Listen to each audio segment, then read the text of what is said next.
ألم يجدك يتيما فآوى ووجدك ضالا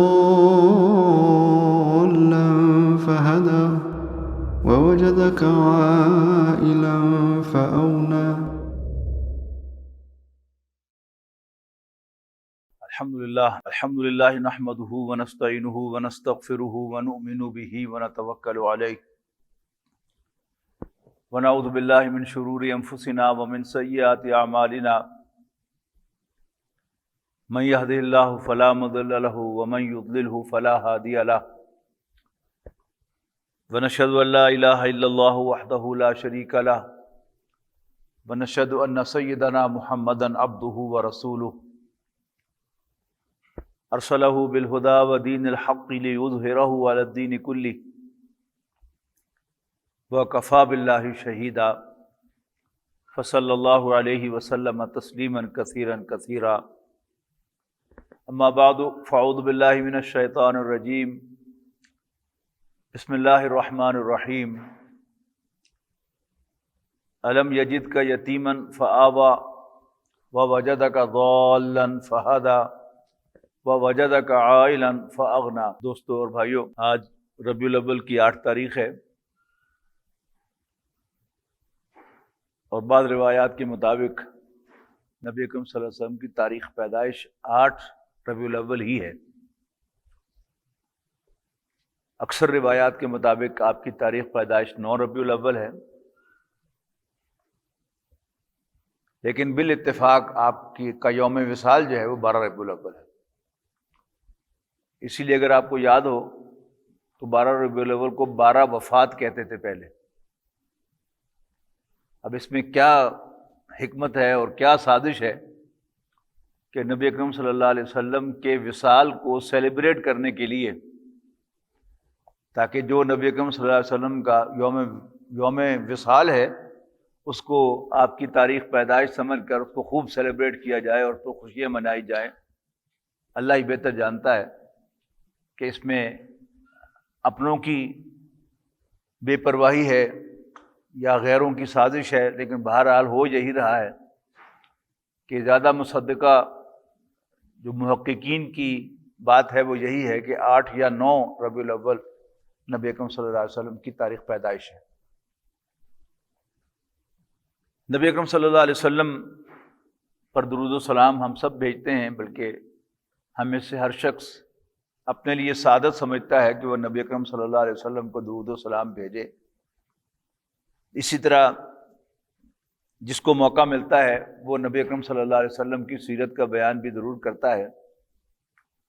ہمیں text book میں بھی ایک سیرت پڑھائی گئی ہے بچپن سے، اب پتہ نہیں کیا حال ہے کہ یہ جو سیکولر ایجنڈا نظام تعلیم پر لایا گیا ہے کہ پتہ نہیں اب سیرت النبی بھی پڑھائی جاتی ہے کہ نہیں۔ اس میں اکثر و بیشتر نبی اکرم صلی اللہ علیہ وسلم کی مدنی زندگی کو تفصیل سے بیان کیا جاتا تھا۔ آپ سب حضرات کو غزوہ بدر کا پتہ ہوگا، غزوہ احد کا پتہ ہوگا، غزوہ خندق کا پتہ ہوگا، اور صلح حدیبیہ کا پتہ ہوگا، اور فتح مکہ کا پتہ ہوگا۔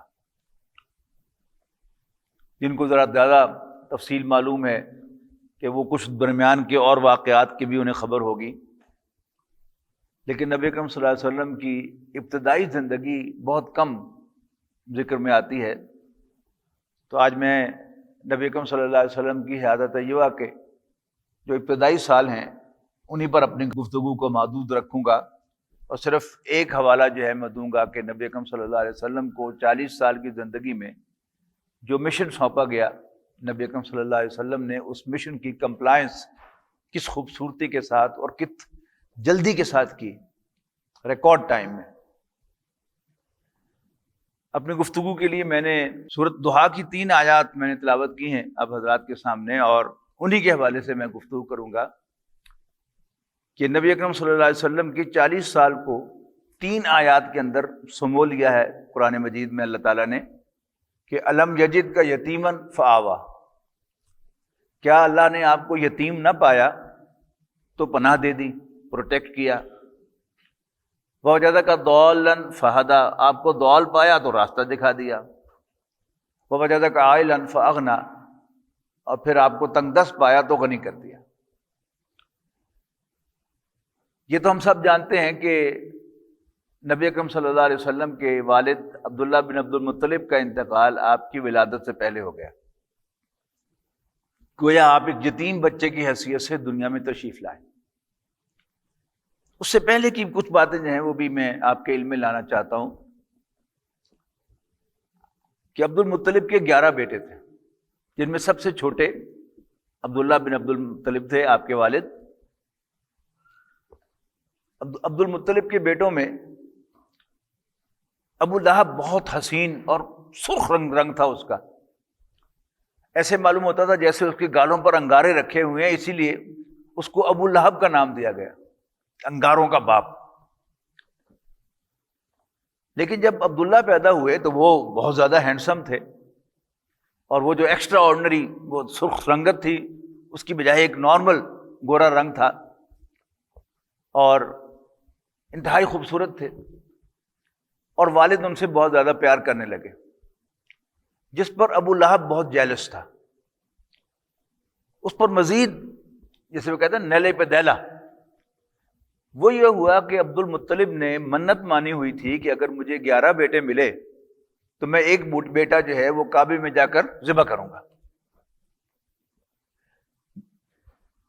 جب اس کے 11 بیٹے ہو گئے تو ایک دن اس کو خیال آیا کہ میں تو منت مانی ہوئی ہے، تو اس نے قرعہ ڈالا سارے 11 بیٹوں کا، اور اس میں سے قرعہ نکل آیا عبداللہ کے نام کا۔ تو عبد المطلب نے ایک ہاتھ میں عبداللہ کا بازو پکڑا اور دوسرے ہاتھ میں چھری پکڑی، اور اس کو لے کے چلے کعبے کی طرف ذبح کرنے کے لیے۔ ابو طالب نے راستہ روکا کہ ابا جی یہ کام نہ کرو۔ نے کہا کیوں نہ کروں، میں نے منت مانی ہوئی ہے۔ اس نے کہا کسی سے مشورہ کر لیں۔ تو ابو طالب نے ایک کاہنہ عورت سے مشورہ کیا کہ میں نے اس طرح منت مانی تھی اور اب میری وہ منت پوری ہو گئی ہے، تو میں نے قرعہ ڈالا ہے تو عبداللہ کے نام کا قرعہ نکلا ہے۔ تو اس عورت نے کہا چلو ایسے کرو، 10 اونٹ ورسز عبداللہ، پھر قرعہ ڈال لو۔ اگر تو 10 اونٹ آ جائیں تو بس 10 اونٹ ذبح کر دو اور عبداللہ کو چھوڑ دو، اور اگر پھر عبداللہ کا نام آئے تو 10 اونٹ اور ایڈ کر کے پھر 20 ورسز عبداللہ قرعہ ڈالو، پھر اگر عبداللہ کا نام آئے تو 10 بڑھاتے رہو، یہاں تک کہ 100 اونٹ جو ہے جب وہ رکھے عبداللہ کے مقابلے میں تو پھر قرعہ 100 اونٹوں کا نکلا۔ تو عبد المطلب نے عبداللہ کے اگینسٹ 100 اونٹ ذبح کیے، اور یوں عبداللہ ذبیح قرار پائے۔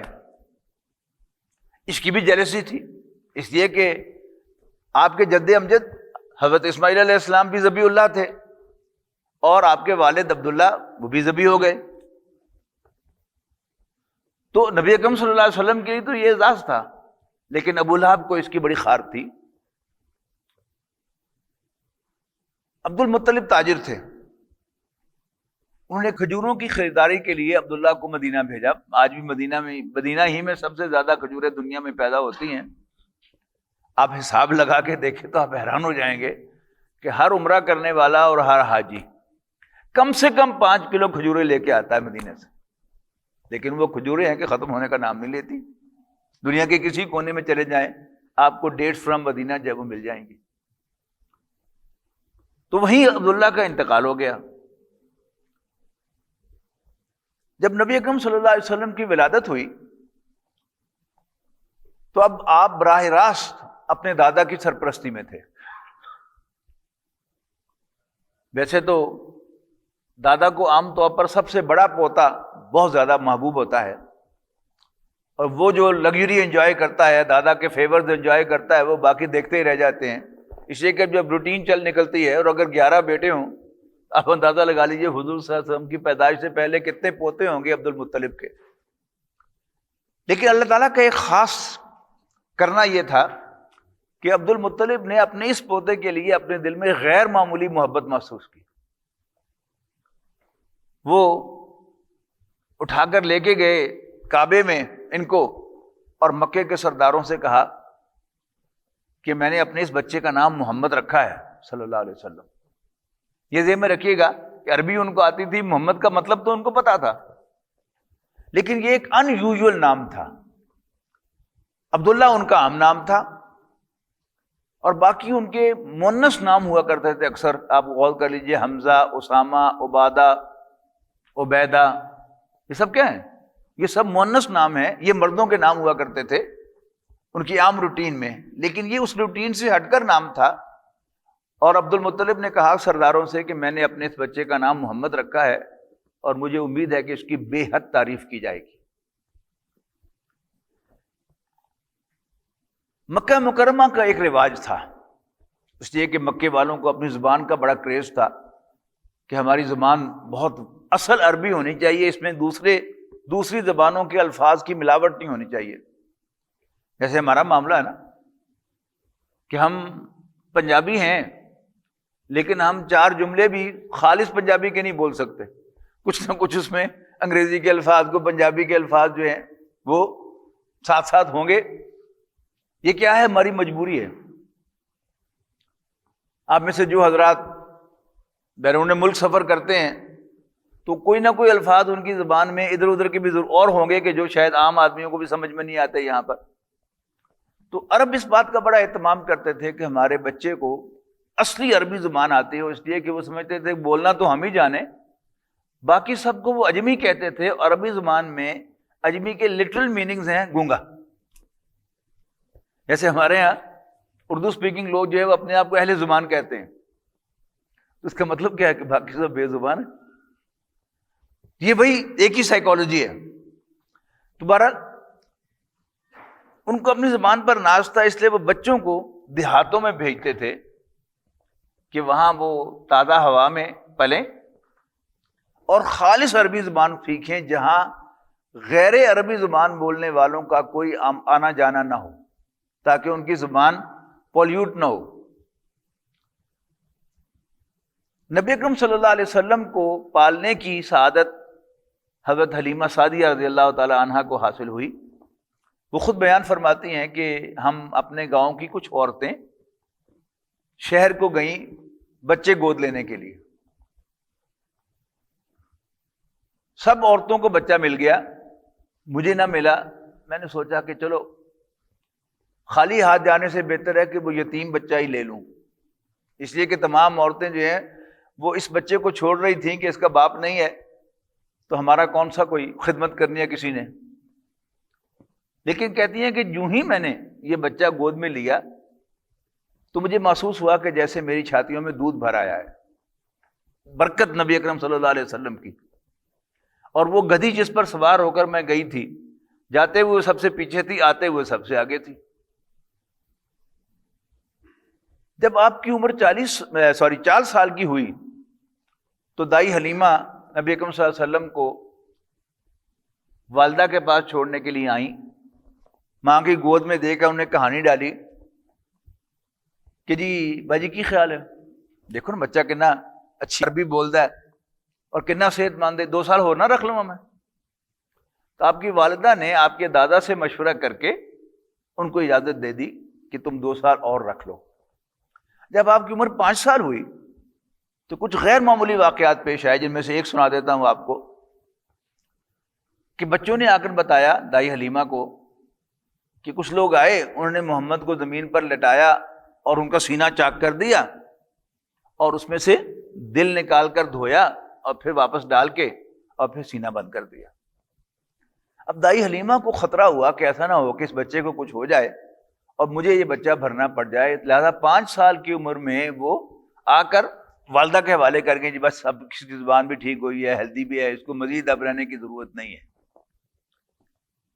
جب آپ کی عمر 6 سال کی ہوئی تو والدہ نے آپ کے دادا سے اجازت چاہی کہ آپ اجازت دیں تو میں بچے کو اس کے والد کی قبر وزٹ کراؤں، یعنی مدینہ لا کر، یثرب لا کر. لیکن واپس مکہ مکرمہ جاتے ہوئے ان کا بھی انتقال ہو گیا، اور ایک لونڈی جو ساتھ تھی وہ پھر آپ کو لے کر واپس آئیں مکہ مکرمہ، اور انہوں نے آپ کو آپ کے دادا کے حوالے کیا. اب دادا کے دل میں غیر معمولی محبت تو تھی پہلے سے. خانہ کعبہ کے گرد مکے کے سرداروں کی دریاں بچھی ہوتی تھی. یہ دریاں جو تھی یہ یوں سمجھیے کہ آج کے جو دیہاتوں میں چودھریوں کے ڈیرے ہیں نا، کہ شام کو چوہے صاحب جو ہیں وہ وہاں پر براجمان ہوتے ہیں اور ان کے حواری اس کے گرد گرد بیٹھے ہوتے ہیں. تو سردار بیٹھتا تھا درمیان میں آ کر کعبے کی طرف پیٹ کر کے ٹیک لگا کر، اور سامنے اس کے حواری بیٹھے ہوتے تھے. جو عبد المطلب کی دری ہوتی تھی اس دری کے گرد بچے کھیلتے تھے، یعنی ان کے پوتے، لیکن دری پر صرف حواری بیٹھتے تھے. تو کوئی بچہ دری پر جا کے نہیں کھیلتا تھا، لیکن ینگ محمد صلی اللہ علیہ وسلم یہ کھیلتے کیسے دری پر بھی چڑھ جاتے تھے، اور ان کے کزن بھاگتے تھے دادا کی دری ہے، تو دادا کہتے تھے کوئی بات نہیں، آنے دو اس کو.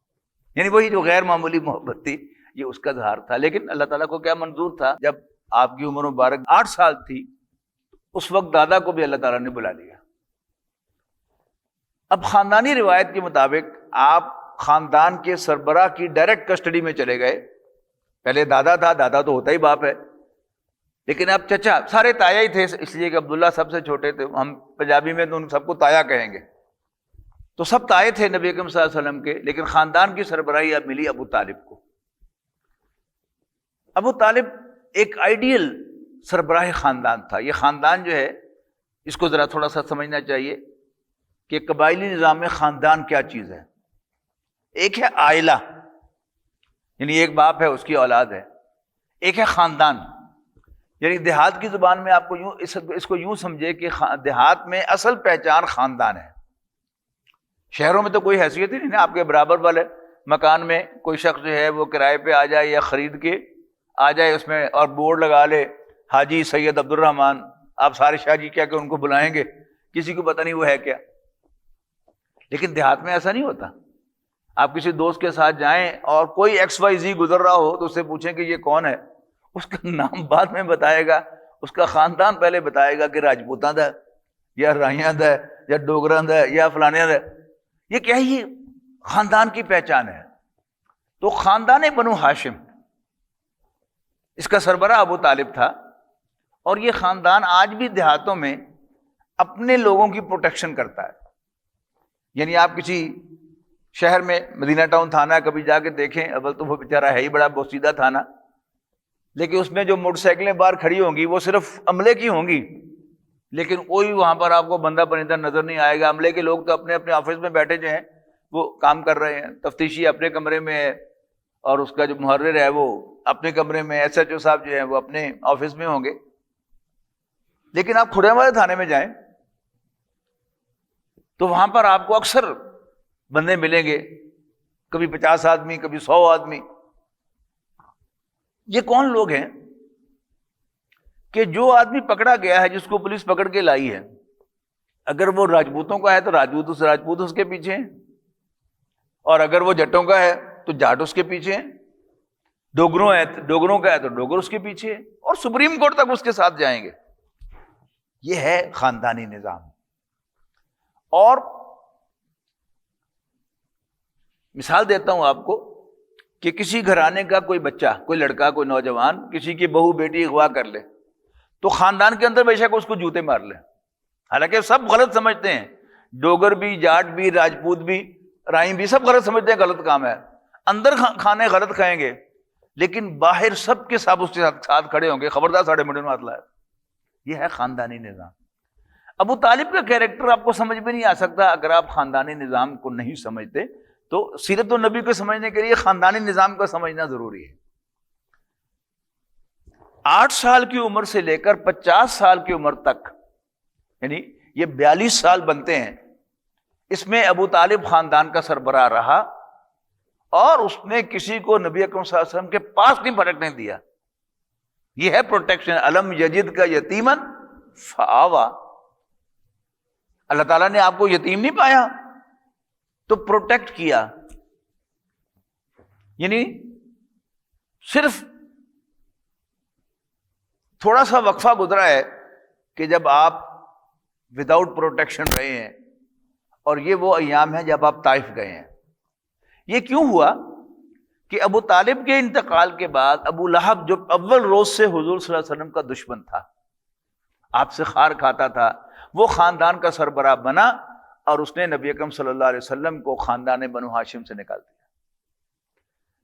مکہ مکرمہ ایک قبیلے کا شہر تھا، یا وہاں کوئی قرشی رہ سکتا تھا قبیلہ قریش سے، یا اس کا غلام رہ سکتا تھا، یا اس کا حواری، لیکن اس کے علاوہ کوئی چوتھا بندہ مکے میں نہیں رہ سکتا تھا۔ تو جب خاندان بنو ہاشم سے نکالنے کا اعلان کیا ابو لہب نے، تو نبی اکرم صلی اللہ علیہ وسلم فوراً مکے سے باہر آ گئے، اپنے آزاد کردہ غلام زید ابن حارثہ کے ساتھ مکے سے باہر آ گئے۔ 2-3 سرداروں کو پیغام بھیجا، انہوں نے پناہ نہیں دی، تو پھر آپ طائف گئے کہ شاید وہاں سے پناہ مل جائے، اور وہاں کیا ہوا وہ آپ کو معلوم ہے۔ اس کے بعد پھر آپ واپس مکے آئے ہیں، تو مطعم بن عدی نامی ایک شخص نے نبی اکرم صلی اللہ علیہ وسلم کو پناہ دی ہے، یعنی تقریباً 2 سال سمجھیے کہ یہ پناہ رہی ہے۔ اور پھر اوس اور خزرج جو مدینے کے دونوں قبیلے تھے، انہوں نے آپ سے کہا ہے کہ آپ ہمارے پاس تشریف لے آئیں، ہم آپ کی اسی طرح حفاظت کریں گے جیسے اپنے خاندان میں پیدا ہونے والے بچوں کی حفاظت کرتے ہیں۔ گویا بنو ہاشم نے آپ کو ڈسون کیا، تو اوس اور خزرج نے آپ کو متبنہ بنا لیا، اڈاپٹ کر لیا ایز دیئر سن۔ آپ پیدا تو بنو ہاشم میں ہوئے، لیکن اڈاپٹ کیا اوس اور خزرج نے۔ اب انہوں نے نبی اکرم صلی اللہ علیہ وسلم کو پناہ دی، اور پھر یہ پناہ جو ہے یہ نبی اکرم صلی اللہ علیہ وسلم کے وصال تک برقرار رہی۔ اب آئیے درمیان میں آپ کا معاش، یہ ذہن میں رکھیے گا کہ اگرچہ ابو طالب ایک خاندان کے سربراہ کی حیثیت سے تو بڑے زبردست تھے، لیکن یہ بات یاد رکھنی چاہیے کہ وہ کوئی صاحب ثروت انسان نہیں تھے۔ اور یہ ہمیشہ کا اصول ہے، جو بااصول آدمی ہے وہ کم ہی رچ ہوتا ہے، اس لیے کہ وہ اصولوں پر قائم رہتا ہے، کمپرومائز نہیں کرتا، تو پھر اس کی آمدنی کم ہوتی ہے۔ اگر وہ کاروباری آدمی ہے تو 2 نمبری نہیں کرے گا تو کاروبار شرنک ہوگا، اس لیے کہ کاروبار تو پھیلتا ہے 2 نمبری سے، بلکہ 4 نمبری سے۔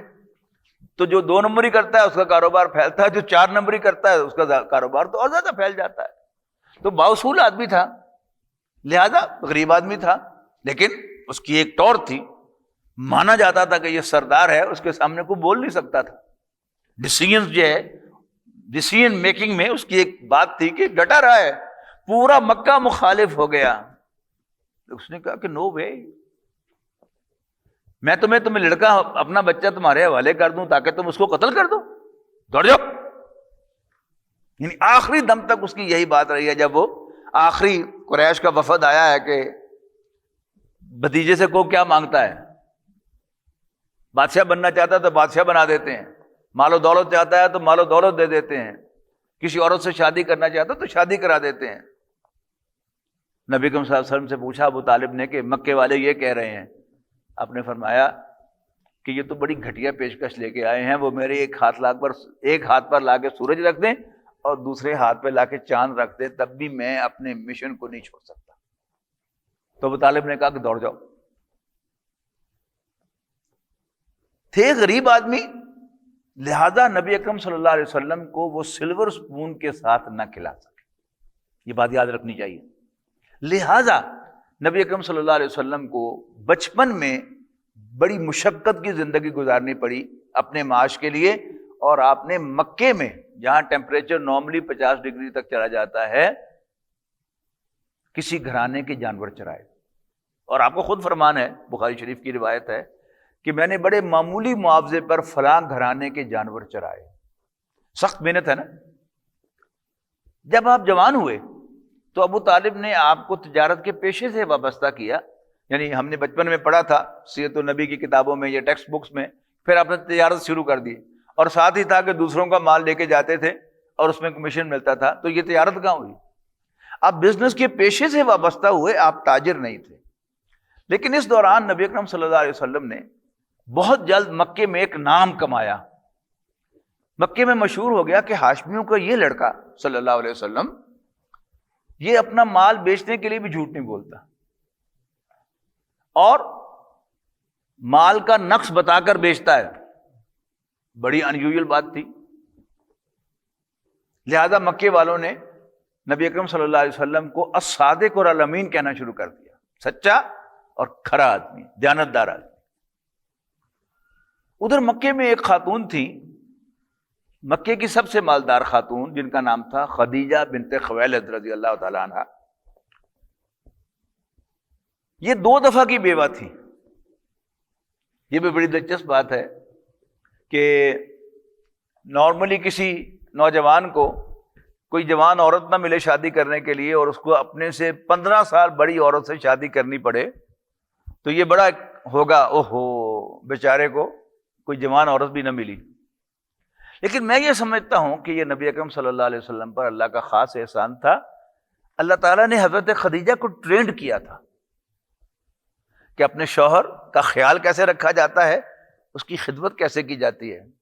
تو تیار کر کے 2 دفعہ بیوہ کرا کے انہوں نے نبی اکرم صلی اللہ علیہ وسلم کے نکاح میں دیا حضرت خدیجہ کو. تو انہوں نے آپ کو بلایا. اچھا، یہ خاتون مالدار تو تھیں، اپنی پاک بازی کی وجہ سے یہ مکے میں الطاہرہ کے نام سے مشہور تھیں، پاک باز خاتون. انہوں نے بلایا کہ تم میرا مال لے کے جاؤ، میں تمہیں باقیوں سے دگنی کمیشن دوں گی. نبی اکرم صلی اللہ علیہ وسلم نے چچا سے بات کی، چچا کی اجازت سے آپ نے ہاں کر دی کہ ٹھیک ہے میں آپ کا مال لے کے جاؤں گا. انہوں نے اپنا مال دے کر بھیجا اور ساتھ اپنے بھتیجے اور اپنے غلام میسرہ کو بھیجا کہ تم جا کے اس کے ساتھ جاؤ، ان کے کسی معاملے میں دخل نہیں دینا، بس آبزرو کرنا ہے. اس سفر میں نبی اکرم صلی اللہ علیہ وسلم کو غیر معمولی منافع بھی اللہ تعالیٰ نے دیا، اور واپس آ کر آپ نے پائی پائی کا حساب حضرت خدیجہ کو دیا. تو وہ جو سنا تھا حضرت خدیجہ میں نے کہ بہت دیانتدار آدمی ہے، ان کو اندازہ ہو گیا کہ واقعی دیانتدار ہے، پائی پائی کا حساب دیا ہے. انہوں نے نبی اکرم صلی اللہ علیہ وسلم کو کمیشن دے کر رخصت کیا اور اپنے غلام میسرہ کو بلایا کہ تم نے اس شخص کو کیسا پایا. اس نے کہا میڈم جو کچھ جس کے بارے میں سنا تھا وہ تو تھا ہی ٹھیک، لیکن ہی از مچ بیونڈ دیٹ. اخلاق میں، کردار، سچا اور دیانتدار تو پتہ ہی تھا، اخلاق میں، کردار میں، معاملہ فہمی میں اور ڈیسیژن میکنگ میں. اس لیے کہ کاروبار میں بڑی امپورٹنٹ کی جو ہوتی ہے وہ ڈیسیژن میکنگ ہوتی ہے کہ کون سا سودا خریدنا ہے، کہاں سے خریدنا ہے، اور آپ ڈیل کر رہے ہیں کہاں جا کے آپ نے فیصلہ کرنا ہے کہ یس. تو یہ ہے نا معاملہ فہمی اور ڈیسیژن میکنگ. تو میسرہ نے کہا کہ جواب نہیں. تو حضرت خدیجہ بنت خویلد نے اس غلام کو آزاد کر دیا اور ٹھان لی دل میں کہ میں محمد سے نکاح کروں گی. اس سے پہلے کہ یعنی کچھ خواب بھی ان کو آئے تھے، جن میں سے ایک خواب جو ہے وہ یہ تھا کہ آپ رات کو دیر سے طواف کر کے واپس آئیں، بچے سو چکے ہوئے تو ایک گھر کے کمرے کے کونے میں بس دیوار کے ساتھ ٹیک لگا کے ذہن میں رکھیے گا کہ اس وقت چارپائیاں نہیں ہوتی تھیں. یعنی عرب کا جو بیسک کلچر ہے وہ کیا ہے، وہ فرشی کلچر ہے.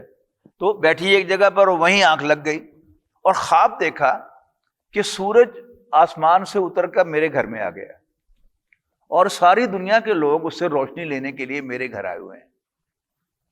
تو انہوں نے اس خواب کا ذکر کیا اپنے چچا زاد بھائی ورقہ بن نوفل سے، جو تورات کے بہت بڑے عالم تھے. انہوں نے کہا کہ تمہارے گھر میں کوئی نبی آئے گا. بس اتنا بتایا. اب یہ کہ میرے گھر میں کوئی نبی مہمان بن کے آئے گا یا میرے ہاں کوئی بیٹا پیدا ہوگا جو اللہ کا نبی ہوگا، بس اتنی سی بات انہوں نے بتائی. اب جب انہوں نے فیصلہ کیا کہ میں محمد سے شادی کروں گی، اب سوال تھا کہ آج سے 1500 سال پہلے کوئی خاتون خود کسی مرد کو کیسے پروپوز کر سکتی ہے؟ آج تو بڑا آسان ہے نا، یہ اللہ بھلا کرے اسمارٹ فون کا، اس پہ تو سارا کچھ ہو جاتا ہے. تو اس وقت انہوں نے اپنے سہیلیوں سے مشورہ کیا کہ میں محمد سے شادی کرنا چاہتی ہوں. تو سہیلیوں نے کہا کرو، ہمیں کیا پوچھ رہی ہے؟ انہوں نے کہا میں اس لیے پوچھ رہی ہوں کہ میں محمد کو پروپوز کیسے کروں، پیغام کیسے بھیجوں. تو ان کی ایک سہیلی تھی نفیسہ، اس نے کہا کہ یہ مجھ پہ چھوڑ دیں. تو نبی اکرم صلی اللہ علیہ وسلم طواف کر کے نکل رہے تھے، یعنی یوں ہے نا حجر اسود، اور یہاں سے طواف کر کے فارغ ہو کے پھر یوں باہر نکلتے ہیں مقام ابراہیم کی طرف. آگے سے آئی نفیسہ. پردے کے احکام نہیں تھے، ظاہر ایک دوسرے سے سب پہچانتے تھے. خود نفیسہ کو پتا تھا کہ یہ محمد ہے، نبی اکرم صلی اللہ علیہ وسلم کو پتا ہوگا کہ یہ نفیسہ ہے. آگے سے آئی کہ محمد تم نے شادی نہیں کرنی صلی اللہ علیہ وسلم. آپ نے فرمایا کہ بھائی میں غریب آدمی ہوں، مجھ سے شادی کون عورت کرے گی؟ نفیسہ نے کہا اگر کوئی عورت تیار ہو تو. آپ نے فرمایا پہلے اس کا نام بتاؤ پھر میں اپنی رائے کا اظہار کروں گا. تو نفیسہ نے کہا کہ خدیجہ بنت خویلد تم سے شادی کرنے کو تیار ہے. آپ نے کہا کہ اگر خدیجہ تیار ہے، الطاہرہ پاک باز خاتون، مکے کی سب سے زیادہ، تو پھر میں بھی تیار ہوں. آپ نے گھر آ کر اپنے چچا سے کہا کہ مجھے خدیجہ کی طرف سے نفیسہ نے شادی کا پیغام بھیجا ہے۔ اب ابو طالب نے دو کام کیے، ایک تو اپنی بہن صفیہ بنت عبد المطلب، آپ کو یاد آ گیا ہوگا وہ غزوہ خندق کے دوران حضور صلی اللہ علیہ وسلم کی پھوپھی جس نے وہ لٹھ مار کر یہودی کا سر پھاڑا تھا، اس کو واصل جہنم کیا تھا، وہی حضرت صفیہ ہیں رضی اللہ تعالیٰ عنہ۔ ان کو بھیجا حضرت خدیجہ کے گھر ذرا تو لینے کے لیے کہ واقعی نفیسہ نے کہیں مذاق تو نہیں کیا۔ انہوں نے جا کر دروازہ کھٹکھٹایا حضرت خدیجہ کا، اندر سے لونڈی آئی، اس نے کہا جی، ان کا تمہاری میڈم ہے؟ انہوں نے کہا جی ہیں۔ ان کو بتاؤ کہ صفیہ بنت عبد المطلب آئی ہے۔ تو جب لونڈی نے جا کے بتایا تو حضرت خدیجہ بھاگتی ہوئی خود باہر تشریف لائیں اور اعزاز کے ساتھ حضرت صفیہ کو اندر لے کے گئیں، اور بیٹھتے ہی، یعنی ایسی جو گفتگو ہوتی ہے نا، اس میں جاتے ہی بٹا تو نہیں مارا جاتا نا کہ جی میں پوچھنا آئی ہوں، یہ پہلے ادھر ادھر کی باتیں ہوتی ہیں، لیکن اس سے پہلے کہ حضرت صفیہ کو ادھر ادھر کی باتیں کرتی، بیٹھتے ہی حضرت خدیجہ نے کہا کہ آپ نے جو بات سنی ہے وہ درست ہے، میں نے واقعی محمد کو پروپوز کیا ہے۔ ادھر ابو طالب نے اپنے دو بھائیوں ابو لہب اور حضرت عباس کو بلایا مشورہ کرنے کے لیے کہ محمد کو خدیجہ کی طرف سے شادی کا پیغام آیا ہے۔ میں نے کیا نا کہ ابو لہب کو خار تھی نبی اکرم صلی اللہ علیہ وسلم سے، تو اس نے حضور کو دیکھ کر کہا اوے بےزتی نہ کرا دیں کدھرے کہ ہم رشتہ مانگنے کے لیے جائیں تو آگے سے نہ ہو جائے، تو خاندانی نظام میں تو بڑی عیب کی بات سمجھی جاتی ہے۔ تو حضرت عباس رضی اللہ تعالیٰ عنہ کو اول روز سے نبی اکرم صلی اللہ علیہ وسلم سے پیار تھا، تو حضرت عباس نے ابو لہب سے کہا کیوں ساڑھے منڈے کی کسر ہے، سونا نہیں، جوان نہیں، صادق نہیں، امین نہیں، چپ کر گیا۔ اس کے بعد پھر ابو طالب اپنے دونوں بھائیوں کو لے کر، ان دو کو لے کر حضرت خدیجہ کے گھر گیا، اب فارملی سوال ڈالنے کے لیے، رشتہ مانگنے کے لیے۔ ادھر سے حضرت خدیجہ کا چچا آیا سامنے سے گفتگو کرنے کے لیے ان کے ولی کی حیثیت سے، بات چیت ہوئی، رشتہ طے ہو گیا۔ تو ابو طالب نے پوچھا کہ مہر کیا لوگے؟ تو وہ کچھ بولنے لگا تو اس کی زبان اکھلا گئی۔ ابو طالب نے کہا ٹھیک ہے میں سمجھ گیا کہ تم ہینڈسم اماؤنٹ چاہتے ہو، فکر نہیں کرو۔ حضرت عباس نے کہا کہ تم بولو کیا مانگتے ہو؟ وہ ساہوکار تھے، لوگوں کو رقم دیتے تھے، سود لیتے تھے۔ میں نے کہا مانگو کیا مانگتے ہو؟ مجھے گھوڑے پر سوار ہو کر گاؤں گاؤں جانا پڑا تو میں تمہاری ڈیمانڈ لا کے پوری کر کے دوں گا۔ پیچھے سے حضرت خدیجہ بولی کہ یہ مہر میں ادا کروں گی۔ اب پھر ابو لہب نے بکواس کی کہ لو جی نویں گل سنو، ہن عورتیں مہر دیندیاں جی۔ اب حضرت عباس نے پھر اس کو کنفرنٹ کیا کہ ہاں منڈا کمدا ہوئے تے عورت ہر قیمت تے انہوں حاصل کر دی ہے، تیرے بغیر نہ کٹو ہوئے اس کو پائی وصول بھی کر دی۔ بہرحال ڈیٹ طے ہو گئی۔ اب اس ڈیٹ پر ابو طالب، ابو لہب، حضرت عباس، نبی اکرم صلی اللہ علیہ وسلم اور حضرت صفیہ آپ کی پھوپھی یہ گئے ہیں اب شادی کے لیے۔ اب دیکھیے وہاں کیسی مختصر سی شادی ہے، 5 بندے ٹوٹل گئے ہیں، نکاح ہو گیا۔ اور نکاح کا بھی یہاں ہمارا انداز کچھ اور ہے، عربوں کا طریقہ کچھ اور ہے۔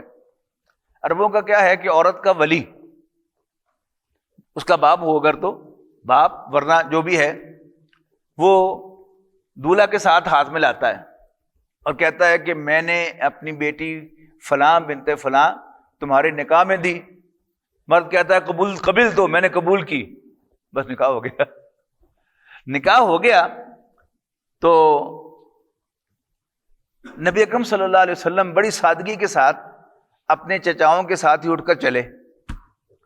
تو حضرت خدیجہ رضی اللہ تعالی عنہا نے، ظاہر ہے نہ کوئی اپنا گھر تھا نہ کوئی مال تھا، غریب آدمی تھے، اور بڑی سادگی کے ساتھ ان کے پیچھے چلے۔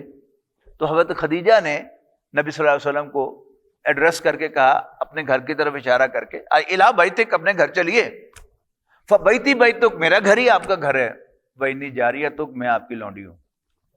واہ واہ۔ اور واقعی لونڈی بن کے دکھایا ہے۔ آپ میں سے جو حضرات غار حرا پہ چڑھے ہیں، 1000 فٹ کا فاصلہ ہے، اور اب تو چڑیاں بنی ہوئی ہیں، تب بھی یعنی آج سے 20 سال پہلے 12 سال پہلے بھی میں گیا تھا تو 2 دفعہ راستے میں سانس لیا تھا میں نے۔ جب سیڑھیاں بھی نہیں تھیں تو حضرت خدیجہ غار حرا میں نبی اکرم صلی اللہ علیہ وسلم کو کھجوریں، زمزم اور ستو دے کر آیا کرتی تھی۔ شادی ہو گئی، نبی اکرم صلی اللہ علیہ وسلم کے لیے حضرت خدیجہ نے اپنا سب کچھ کھول دیا، آپ برتنے لگے۔ ایک دن تھوڑے سے پریشان گھر تشریف لائے تو اہلیہ محترمہ نے پوچھا کہ کیا بات ہے، آپ کچھ پریشان سے نظر آ رہے ہیں؟ آپ نے فرمایا کہ ہاں ذرا باہر میں گھوم رہا تھا، ایک قافلہ میں نے دیکھا، بڑا قسمہ پرسی کا عالم تھا، بچے بھوک سے بلک رہے تھے، میں سوچ رہا تھا کہ میرے پاس بھی اگر کچھ سرمایہ ہوتا تو میں ان کی مدد کرتا۔ یہاں حضرت خدیجہ کو سٹرائک ہوا، اوہ میرا شوہر تو دیانتدار آدمی ہے، یہ میرے مال کو برت رہا ہے میری اجازت سے، لیکن اس کو اپنا نہیں سمجھتا۔ تو انہیں مکے کے سرداروں کو بلایا اور کہا کہ تم سب گواہ رہو کہ میں نے اپنا سارا مال اپنے شوہر محمد بن عبداللہ کو ہبہ کر دیا۔ یہ ہے وَوَجَدَكَ عَائِلًا فَأَغْنَىٰ، اللہ نے آپ کو تنگ دست پایا تو غنی کر دیا۔ درمیان میں فرمایا وَوَجَدَكَ ضَالًّا فَهَدَىٰ، یہ ضالًا جو ہے یہ ضالین کا واحد ہے، یہ جو ہم سورہ فاتحہ میں کہتے ہیں نا وَلَا الضَّالِّينَ۔ ضال کیا ہوتا ہے؟ یعنی جب تک کسی شخص کو اپنی منزل کا صحیح راستہ پتہ نہ چلے تو اس ضال کا لفظ کے اطلاق ہوگا اس پر۔ آپ کسی جگہ جانا چاہتے ہیں اور آپ پہلے غلط موڑ جاتے ہیں، آگے جا کر آپ کو پتہ چلتا ہے کہ نہیں آپ آگے آ گئے ہیں، پھر آپ واپس آتے ہیں تو پھر کسی اور طرف آپ کو کوئی ڈال دیتا ہے۔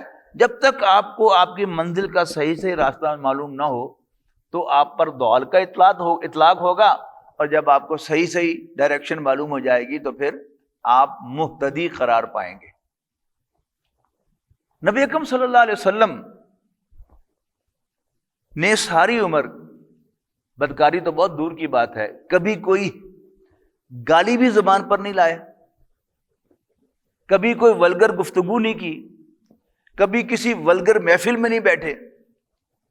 اللہ تعالیٰ نے بڑی خاص حفاظت کی تھی کہ ظاہر جوانی کا دور ہے، دوست ہیں، ان کے ساتھ 2 مرتبہ ایسا ہوا کہ آپ کسی میلے میں شریک ہونے کے لیے گئے۔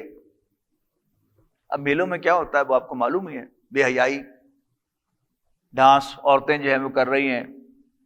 تو راستے میں قیام کیا کسی جگہ پر اور نبی کریم صلی اللہ علیہ وسلم کی وہیں آنکھ لگ گئی اور دوست اٹھ کے چلے گئے، آپ وہیں سوئے رہ گئے۔ اللہ تعالیٰ نے اس سے بھی بچا لیا کہ آپ کسی ایسی جگہ پر شریک ہوں جہاں کوئی ولگر ایکٹ جو ہے وہ ہو رہا ہو، تو بدکاری تو بہت دور کی بات ہے۔ آپ نے کبھی کسی بت کو سجدہ نہیں کیا، لیکن پھر قرآن مجید کیوں کہہ رہا ہے وَوَجَدَكَ ضَالًّا فَهَدَىٰ؟ تو یعنی اللہ تعالیٰ کے ساتھ تعلق اور نیکی میں تو آپ A1 ہیں پہلے روز سے۔ لیکن ایک دوسری چیز ہے، وہ کیا ہے؟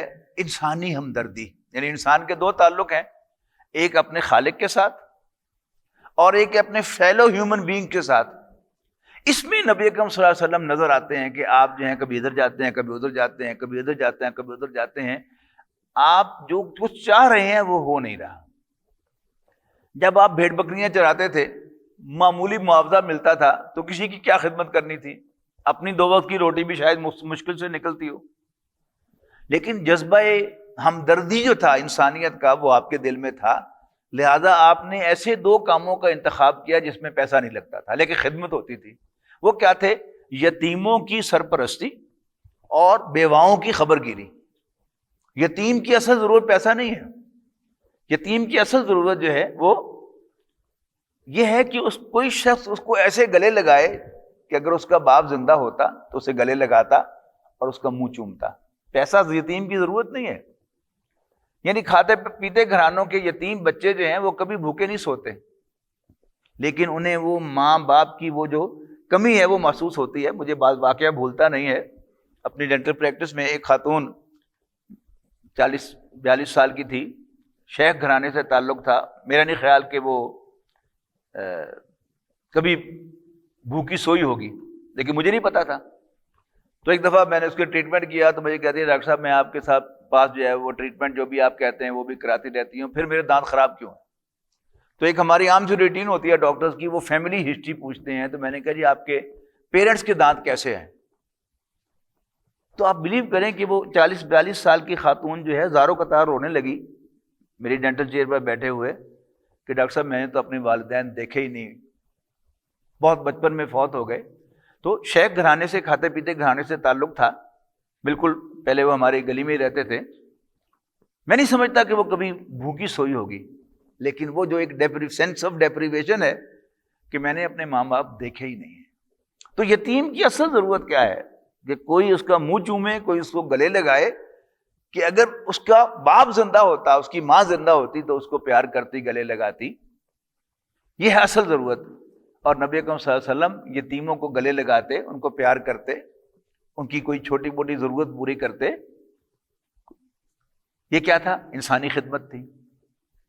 اور بیوہ، آج کی بیوہ نہیں جس کے 4 بینک اکاؤنٹس ہیں، 2 اس کے پاس گاڑیاں ہیں اور 3 موبائل فون ہیں، 1 لینڈ لائن فون بھی ہے، وہ بیوہ نہیں.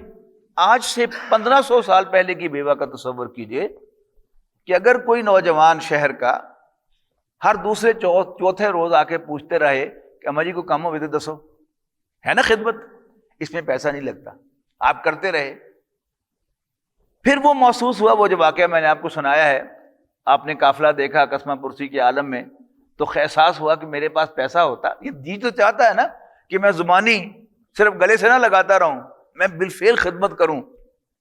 پیسہ نہیں ہے. جب حضرت خدیجہ نے پیسہ دے دیا تو آپ نے ظاہر خرچ کرنا شروع کر دیا ہوگا، لیکن ایسا معلوم ہوتا ہے کہ جلد ہی نبی اکرم صلی اللہ علیہ وسلم کو احساس ہوا کہ یہ تنہا کرنے کا کام نہیں ہے. تو آپ نے مکے کی ایک والنٹیئر آرگنائزیشن حلف الفضول نامی جوائن کی. اس کا موٹو کیا تھا؟ بھوکوں کو کھانا کھلائیں گے، حاجت مندوں کی حاجت روائی کریں گے، ظالم کا ہاتھ روکیں گے، جب بھی کوئی مدد کو پکارے گا تو اس کی مدد کو پہنچے. آپ نے جوائن کی. ایسی آرگنائزیشن بڑی قابل رحم ہوتی ہیں. یہ اپنی ناکامیوں کو سیلیبریٹ کرتی رہتی ہیں. آپ کسی ایسے ادارے کے ہیڈ آفس میں جائیں تو وہاں پر کو ڈسپلے کیا ہوا ملے گا. پہلے وہ چارٹ لگے ہوتے تھے، اب ڈیجیٹل ڈسپلے ہوگا کہ ہماری آرگنائزیشن سن 2000 میں بنی، سن 2000 میں ہم نے 200 بھوکوں کو کھانا کھلایا، اگلے سال 2001 میں ہم نے 500 بھوکوں کو کھانا کھلایا، اس سے اگلے سال 1000 کو کھلایا، اور اب ہم ہزاروں کو کھانا کھلاتے ہیں. خود ہمارے ملک میں یہ 2 ادارے تو مجھے معلوم ہے، اور بھی ہوں گے، یعنی ایدی اور سیلانی، یہ روزانہ لاکھوں افراد کو کھانا کھلاتے ہیں. لیکن کیا بھوک ختم ہو گئی اس سے؟ یہ پرفارمنس نہیں ہے، یہ لاس ہے، کامیابی نہیں ہے، ناکامی ہے. اسی طرح یہ بھی ایک بڑی غلط فہمی ہے کہ اگر ظالم 2-4 مار دیے جائیں تو ظلم ختم ہو جائے گا. آپ کو یاد ہوگا جب ایران میں خمینی صاحب ان پار آئے تھے تو کئی لوگوں کی زبان پر میں نے یہ سنا، یہ لفظ، یہ جملہ کہ خمینی پاکستان بھی آ جاوے نا، 2-4 گاٹے لا دے تو ظلم ختم ہو جائے گا. نہ نہ نہ نہ بھوکوں کو کھانا کھلانے سے بھوک ختم ہوتی ہے، نہ غریبوں کو مہنگائی الاؤنس دینے سے مہنگائی ختم ہوتی ہے، غربت ختم ہوتی ہے، اور نہ ظالموں کو مارنے سے ظلم ختم ہوتا ہے. اب ایک میرے جیسا آدمی، ایوریج جس کا ذہانت ہو، وہ تو بڑا امپریس ہوگا دیکھ کر، واہ جی واہ میرا بھی حصہ ڈال دیں. لیکن ذہین آدمی، اور یاد رکھیے گا نبی اکرم صلی اللہ علیہ وسلم نوع انسانی کے ذہین ترین فرد تھے. آپ کو تو فوراً یہ احساس ہو گیا، کیوں؟ یہ تو کوئی پرفارمنس نہیں ہے، یہ تو الٹ کام ہے، یہ کوئی اچیومنٹ نہیں ہے، یہ تو لاس ہے. میں سمجھتا ہوں کہ یہی چیز نبی اکرم صلی اللہ علیہ وسلم کو غار حرا میں لے کے گئی. یعنی آپ ایک بڑے لیوش گھر میں رہ رہے ہوں، ظاہر مکے کی سب سے مالدار خاتون ہے حضرت Khadija, it should be a lavish house اس سٹینڈرڈ کے اعتبار سے، اس وقت کے اعتبار سے. اور پھر ایک آدمی کے گھر میں کوئی سنتا نہ ہو، بیوی اس کی بات نہ مانتی ہو، وہ جا کے مسجد میں اذانیں دینی شروع کر دے 5 وقت کی، تو بڑا سمجھ میں آتا ہے کہ اس گھر میں کیا کرنا ہے اس نے. لیکن ایک گھر میں خدیجہ جیسی بیوی ہو رضی اللہ تعالی عنہا، اور ہر فیسلٹی گھر میں موجود ہو، اور وہ جا کر 7 ہفتے غار حرا میں جا کر تنہائی میں بیٹھا رہے، تو یہ سمجھ میں نہیں آتا until unless he is really upset. وہ اپسٹ ہونے کی وجہ کیا ہے؟ وہ آپ کی جو زندگی ہے پچھلے سمجھیے کہ 30 سال کی، وہ کیا بتا رہی ہے کہ آپ ایک معاملے میں پریشان ہیں کہ میں غربت ختم کروں، بھوک ختم کروں، ظلم ختم کروں، لیکن کیسے ختم کروں؟ یہ وہ چیز تھی کہ جو نبی اکرم صلی اللہ علیہ وسلم کو غار حرا میں لے کے گئی. اس لیے کہ بخاری شریف کی روایت ہے کہ فلما بلغ 40 سنۃ، جب نبی اکرم صلی اللہ علیہ وسلم کی عمر مبارک 40 سال کے قریب ہوئی، کانا حبب الیہ الخلاء، تو آپ کو خلوت سیکولریزم بہت پسند آنے لگی، فکانا یخلو الی غار الحراء، اور آپ غار حرا میں جا کر خلوت گزین ہو جاتے، ویتحنث فی، اور اس میں عبادت کرتے۔ اب حدیث کی شرح لکھنے والوں کے سامنے یہ کوشچن آیا کہ نماز آئی نہیں تھی، قرآن نازل نہیں ہوا تھا، تو وہ 7 ہفتے آپ کون سی عبادت کرتے رہتے تھے؟ تو پھر انہوں نے اس کا جواب دیا کہ کان صفت تعبدہ فی غار الحراء التفکر والاعتبار، کہ غار حرا میں نبی اکرم صلی اللہ علیہ وسلم کی عبادت غور و فکر تھا۔ اگلا سوال کس بات کا غور و فکر؟ کچھ لوگوں نے سرسری طور پر کہہ دیا کہ اس کائنات کے بارے میں غور و فکر کہ کس نے بنائی، کیوں بنائی۔ آئی ڈونٹ ایگری، اس لیے کہ مکے کا عام کافر یہ مانتا تھا کہ اس کائنات کو اللہ تعالیٰ نے پیدا کیا ہے، اس کا واحد خالق اللہ تعالیٰ ہے، تو حضور صلی اللہ علیہ وسلم کو کیسے پتا نہیں تھا؟ آپ نے تو کبھی کسی بت کو سجدہ بھی نہیں کیا۔ اس کا مطلب ہے کہ it was some thing different, اور وہ آپ کی ہسٹری بتاتی ہے کہ آپ کا وہ ڈسٹنٹ چیز کیا تھی کہ اللہ میں تیرے بندوں کو تجھ سے ملانا چاہتا ہوں، ان کی تمام پرابلمز کو حل کر کے مجھے راستہ بتا دے۔ تو پھر اللہ تعالیٰ نے راستہ بتایا کہ یہ غریبوں کو پیسے دے کر، بھوکوں کو کھانا کھلا کے اور ظالموں کو مارنے سے نہیں ہوگا، گراس روٹ لیول سے ایک موومنٹ چلاؤ نظریے کی بنیاد پر، اور وہ نظریہ کیا ہے؟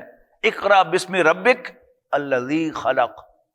یعنی اگر آپ کو یہ بات ذہن میں ہو کہ مکے کے کافر توحید کے ساتھ اللہ تعالیٰ کو خالق کائنات مانتے تھے، تو پھر یہ سمجھ میں آئے گی کہ پڑھ اپنے اس رب کے نام سے جس نے پیدا کیا، وہ اللہ جس کو تم مانتے ہو بطور خالق، بطور رازق، وہ تمہارا آقا ہے، مالک ہے۔ اس لیے کہ رب کا لفظ عربی زبان میں اللہ تعالیٰ کے لیے نہیں بنا تھا، بلکہ وہ آقاؤں کے لیے استعمال ہوتا تھا۔ آج بھی اگر آپ نے کہنا ہو کہ امیہ بن خلف حضرت بلال کا آقا تھا، تو آپ کے پاس اور کوئی لفظ نہیں سوائے اس کے کہ آپ کہیں کان امیہ رب بلال رضی اللہ عنہ، کہ امیہ حضرت بلال کا رب تھا۔ سورہ یوسف میں بھی حضرت یوسف یعنی اپنے اس وزیر کو جس کے وہ غلام تھے، اس کو رب کہتے ہیں، انہ ربی احسن مثوایا، تیرا شوہر میرا رب ہے، میرا مالک ہے، اس نے بڑی اچھی طرح مجھے رکھا ہوا ہے، اور میں اس کی عدم موجودگی میں اس کی عزت پر ہاتھ ڈال کے ظلم نہیں کمانا چاہتا۔ اب یہ بنیادی نظریہ، اور پھر اسی کے ساتھ یعنی 6، 7، 8ویں آیت کیا ہے؟ کلا ان الانسان لیطغی ان رآہ استغنی ان الی ربک الرجعی، نہیں، انسان سرکش ہو ہی جاتا ہے جب وہ اپنے آپ کو بے پرواہ دیکھتا ہے کہ مجھے کوئی پوچھنے والا نہیں ہے۔ یعنی گرم گرم کافی کی سپ آپ لے لیں اور ہونٹ جل جائے، تالو جل جائے، تو آپ مہینہ بھر جو ہے وہ پھونک مار مار کے پیئیں گے چائے کو، کافی کو۔ لیکن اگر آپ اسی زبان سے، اسی تالو سے جھوٹ بولیں تو آپ کے کوئی زبان پر، تالو پر چھالا نہیں پڑتا۔ یہ چیز انسان کو جری کر دیتی ہے۔ کیوں؟ الراہ استغنا، اپنے آپ کو بے پرواہ دیکھتا ہے، انا الی ربک الرجعی، اے انسان تجھے اپنے رب کے حضور لوٹنا ہے۔ تیسرا نظریہ کیا تھا؟ کہ میں تمہارے رب کا بھیجا ہوا رسول ہوں۔ یہ 3 نظریات لے کر آپ اپنی قوم میں گئے، اس کی تبلیغ کی، جس نے مانا اس کو اپنا ساتھی بنایا، اس کی تربیت کی، اس کے دل میں ایمان باللہ، ایمان بالرسالت کو اور ایمان بالآخرت کو رازق کیا۔ آپ کو ایک ٹیم میسر آئی، اور پھر وہی ہوا کہ پورے قریش نے مخالفت کی، آپ ڈٹے رہے، گیو اپ نہیں کیا، اور پھر قریش کا مطالبہ پورا کر دیا۔ ابو لہب نے آپ کو خاندان سے نکالا، آپ مدینہ منورہ تشریف لے آئے، اور مسلسل مکے کی طرف آپ کا رخ رہا، اور کل 21 قمری سالوں کے اندر مکہ فتح ہو گیا۔ اور مکہ فتح ہو کے کیا ہوا؟ کیا آپ نے کوئی محل تعمیر کیا اپنے لیے؟ کوئی تاج بنوایا؟ کوئی پوشاک بنوائی؟ ہرگز نہیں۔ عدل قائم کر دیا، وہ عدل جو اللہ تعالیٰ نے نازل کیا تھا انسانوں کے درمیان، اس کو نافذ کر دیا۔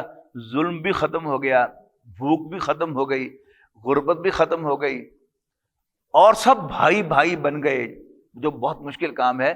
یہ تھا نبی اکرم صلی اللہ علیہ وسلم کا وہ کمال کہ جس میں کوئی دنیا کا بڑے سے بڑا جو آدمی ہے تاریخ کا، وہ آپ کے کہیں قریب بھی نہیں آتا۔ کل 21 سال کوئی بنا سیٹ اپ نہیں لیا، ایک فرد سے دعوت کا آغاز کیا، اور سارے مراحل طے کر کے مکہ مکرمہ پر اللہ کا جھنڈا لہرا دیا، اللہ کی حکمرانی کو قائم کر دیا۔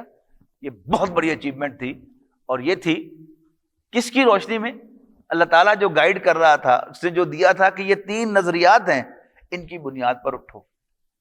وقتاً فوقتاً دنیا میں 12 لوگ آتے رہتے ہیں، وہ کوشش کرتے ہیں، اکثر کو ناکامی ہوتی ہے، بڑا کو تیر مارتا ہے تو کئی نسلوں میں جا کے کام ہوتا ہے۔ یعنی مارکس اور اینجلز نے نظریات دیے، اور پھر اس کو آ کر بروئے کار کون لایا؟ لینن۔ اور پھر ان نظریات کو بروئے کار کون لایا؟ ماؤ زیدونگ۔ ایک شخص کی زندگی میں نہیں۔ نبی کریم صلی اللہ علیہ وسلم کا کمال کیا ہے؟ کل 21 قمری سالوں میں ایک فرد واحد سے دعوت کا آغاز کیا، لوگوں کو آرگنائز کیا، ان کی تربیت کی، ان کو لے کر ہجرت کی، اور پھر واپس جو ہے رخ مکہ مکرمہ کی طرف کیا، اور پھر مکہ مکرمہ کو فتح کر لیا۔ باقی تفاصیل کچھ آپ کو معلوم ہے، پھر کبھی قرآن مجید کے درس میں وقتاً فوقتاً میں بیان کرتا رہتا ہوں، پھر کبھی موقع ہوگا تو انشاءاللہ وہ جو زندگی ہے آپ کی وحی کے آغاز کے بعد کی، اس میں بھی بہت سے پہلو ہیں کہ جس پر عام طور پر توجہ نہیں ہوتی، اس پر بھی انشاءاللہ کبھی گفتگو کریں گے۔ بلکہ اگلی دفعہ ایسا کرتے ہیں، اگلی دفعہ بھی درس قرآن کو معطل کر کے تو پھر نبی کریم صلی اللہ علیہ وسلم کی وحی کے بعد کی زندگی ہے، اس پر گفتگو کرتے ہیں۔ اگرچہ یہاں پر بڑی تفصیل سے سیرت النبی کا بیان ہوا ہے بہت پہلے، لیکن اب بہت سے اور ساتھی جو ہیں وہ شامل ہوئے ہیں آپ حضرات میں سے، تو مناسب معلوم ہوتا ہے کہ ہم اگلی دو تین نشستوں میں اس کو بھی ہم پڑھ لیتے ہیں۔ آخر دعوانا ان الحمدللہ رب العالمین۔